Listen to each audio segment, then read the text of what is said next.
Mr Speaker, with regard to GST on online services, we in New Zealand First say that the government has taken far too long to rectify a situation in which overseas firms have a clear advantage over New Zealand retailers. New Zealand firms have been lumped with GST while overseas firms have not.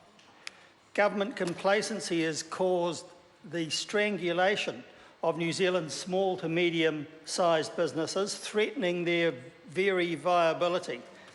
Actually, Retail New Zealand had to point out to the government that small businesses are increasingly under pressure, especially in Heartland New Zealand, from a GST regime that needs urgent attention. So New Zealand First couldn't agree more with that, and as a result, this government's legacy to small business is actually just one of neglect.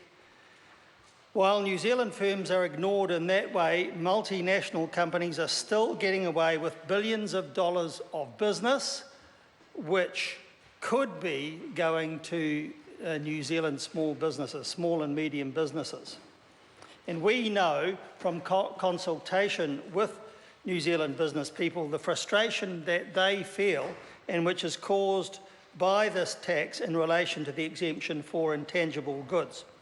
We don't understand why for so long we have had a tax on the DVD download but not on the actual physical hard copy DVDs, for example. Amazon, which as most know is the largest source of online purchases from New Zealand overseas, must comply with this type of tax requirement all over the world, but not in New Zealand. And yet they are already set up to comply with these sorts of requirements. They're just waiting to be told to do so here in New Zealand. They're prepared to pay their tax, and not only on the e-books, but also on the hard copy equivalent also. There's no good reason why the government in New Zealand should force New Zealand firms to have to meet their obligations while firms based overseas should, selling exactly the same goods, should not have to do so. Overseas companies are therefore getting a huge competitive advantage over New Zealand companies, and we say that must stop. Now, we also know that there's an argument that customs is not adequately resourced and set up to ensure full compliance for those intangible goods. But that's actually a lame excuse for doing nothing about a serious problem affecting New Zealand businesses. It ignores the realities that 2/3 of our online purchases are from 20 big online retailers, and all of them are ready to comply, putting the tax on at the point of sale. Customs would actually only have to do mandatory sampling for compliance, and they wouldn't have to open each and every parcel at the border that some seem to be suggesting. So we don't see that compliance would really be any problem at all. Turning to the resident land withholding tax part of this bill, we say that this is at best naive and really is just a piece of puffery so that the Prime Minister can say we're doing something to address this problem, but in fact nothing really is being done. This legislation and the other bright line pieces of legislation achieve nothing more than really just window dressing. Government estimates of tax to be collected were as high as $17 million, but other numbers provided to the Select Committee suggested that that could actually be as low as $1 million. So it's not really a very big deal.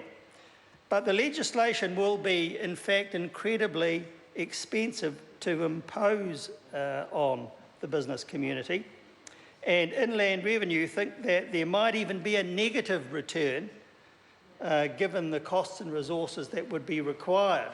And if you couple that with the fact that the cost of conveyancing for ordinary Kiwis buying and selling houses would almost certainly go up because of the additional costs imposed on conveyancers and lawyers, you can see where all this is leading, not to a very good place.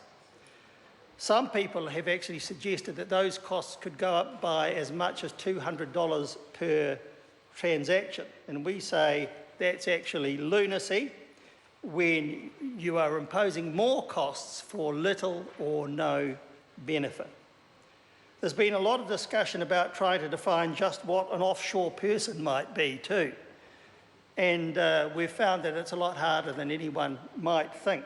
And it's another reason that makes nonsense of this legislation. Even if this residential land withholding tax might possibly change some overseas buyers' behaviour, although we've already seen evidence that it hasn't and is unlikely ever to do so, the reality is this legislation does nothing to close the loopholes. Techniques such as option fees will invariably use to disguise the purchase price and therefore reduce the RWLT. A separate chattels agreement which uses an inflated value to consequently deflate the property value could be used, again lowering the RWLT commitments. And there also remains the serious debate on who collects the monies from the sale of a property first, which is an important matter. Does the real estate agent get the money first, or does the lawyer or conveyancer get the money first? Does a council recovering unpaid rates and selling a property collect what's owing to them first? We think that whole area is a minefield which the bill doesn't adequately address, especially if the overseas investor has a portfolio of properties in New Zealand. And I'd like to give an example. If you imagine 5 or 6 or whatever properties, and for some unknown reason the owner has to sell one within the 2-year time period, the withholding tax is calculated on the profits of the sale. So what if this property is managed so that the mortgage on the property is restructured so that it's actually 100% of the value the property is being sold at? Easily enough done. That means the property has gone up in value since it was purchased, almost certainly.